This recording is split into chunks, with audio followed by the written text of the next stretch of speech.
The next part of my demo is step 6 of the Flip and Sew jacket. This part will show you how to fit your jacket to your body style. It's very difficult to find a ready-made jacket that's going to be long enough in the sleeves, long enough in the body, fit you across the bust and across the hips. So what we're going to strive to do is make this jacket fit your body style. The first thing you're going to do is to take the front pieces and the back piece and pin them together at the shoulder using about an estimated 1/2 inch seam. When you do this, you want to make sure that the sleeve opening is what you're lining up. And don't worry about the neck opening at this point.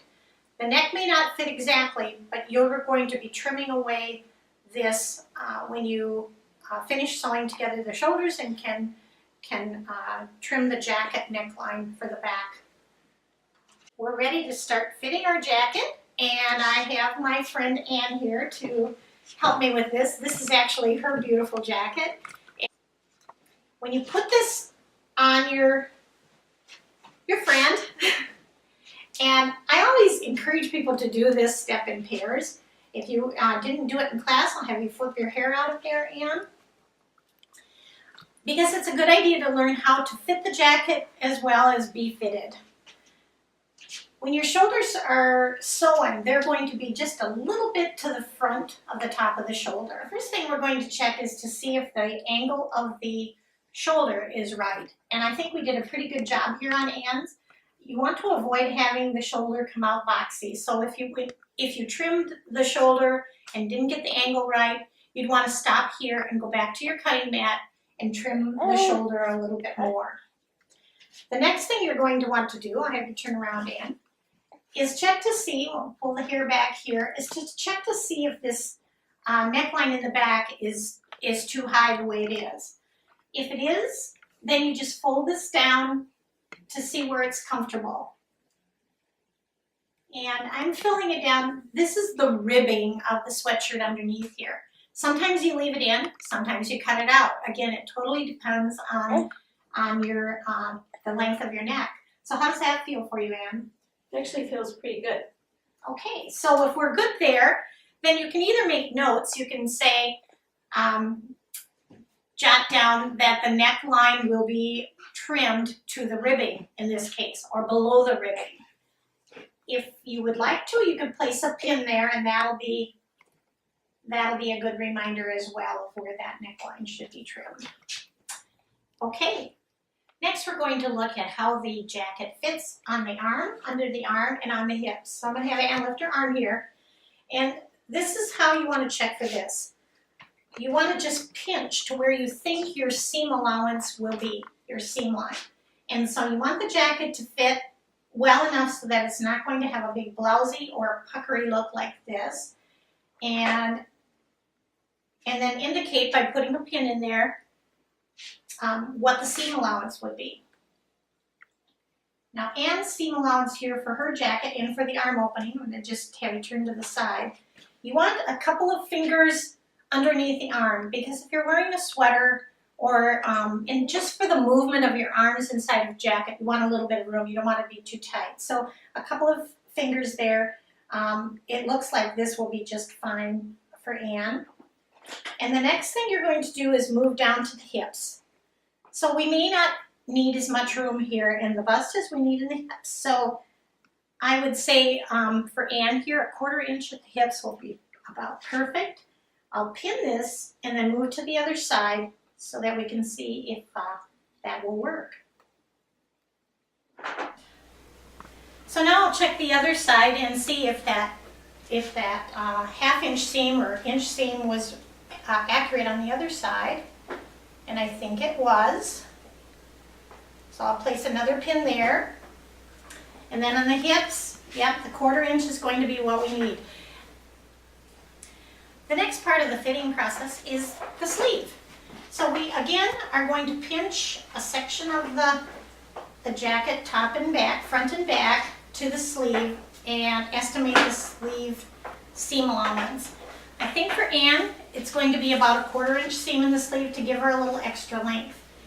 When you're choosing your sweatshirt, you might want to consider how long you want your sleeves to be and that will help you determine the sweatshirt that you buy.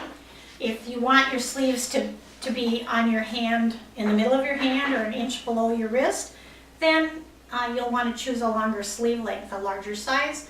And as I say in my pattern, I usually recommend a men's sweatshirt that will give you that extra length in the body and the sleeve for this, this fitting. Now, Anne's sleeves will be a little bit shorter, but I think that's what she wanted. And so we will now have her lift up her arm to see how the sleeve is going to fit. Oh, you're going to have a nice fitting jacket here, Anne. You chose well with the size of your sweatshirt. So again, you're going to want to pinch approximately how much seam allowance you will have. And I use my fingers a lot when I'm fitting. I like to put 2 or 3 fingers in here depending on how tightly the jacket should fit. And I think she will need it to have, again, a good 1/2 inch seam allowance here. I'll pin it and then I'll see how it feels for her. And then you're going to move down to the elbow. And again, about 3. I think she's going to be able to take maybe 3/4 of an inch here. Pin that.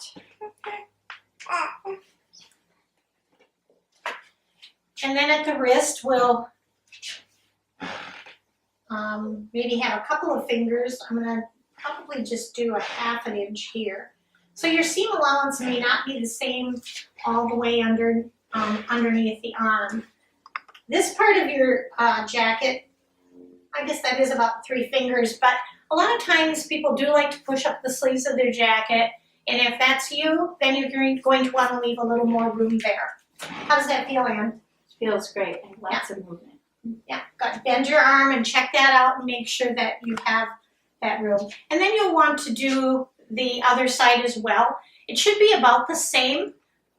The next thing you want to do now, if the jacket piece is too large, you'll want to trim it down. And in this case, Anne's will need to be trimmed on the sleeve. But I think the other part is, well, we'll want to do a little bit under the arm here as well. But I'll show you how I trim jacket pieces once they're pinned.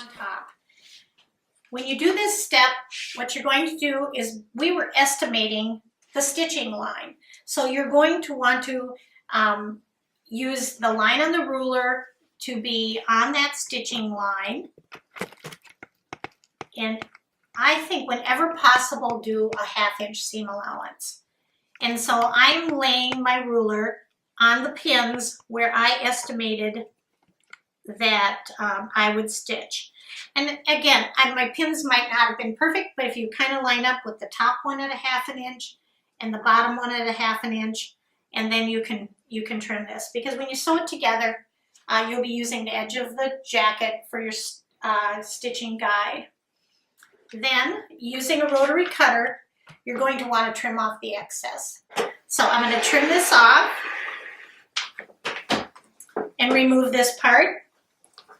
Then, just as I did with the neckline, I will use this jacket piece to trim the second piece. Looking for a mirror image here. You know that you can line them up if you use the same width in the center for each piece. You can line up that on the top and the bottom.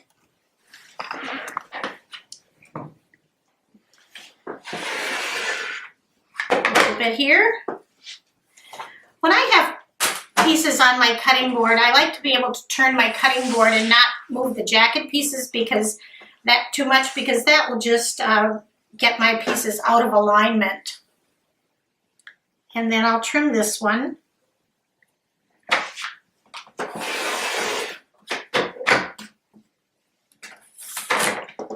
Now your jacket pieces will be the same and they'll be ready to stitch into your garment. Okay, now we are going to trim the excess from the under the arm that Anne needed to have for a good fit. And again, I want to try to use a 1/2 inch seam, but in this case I'm not going to be able to because we only have a 1/4 inch seam at the hip. So this time I'm going to use the 1/4 inch line on the pin. And then down here at the bottom, we'll just use the edge of the jacket because we estimated the 1/4 inch and that's pretty good.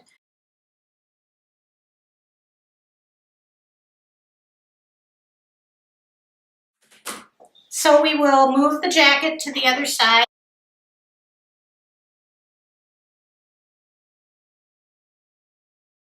This time, again, using a 1/4 inch seam allowance, I will trim this side of the jacket to the pin.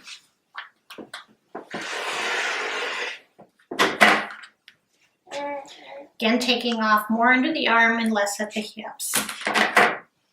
Now our jacket is fitted and ready to be sewn together.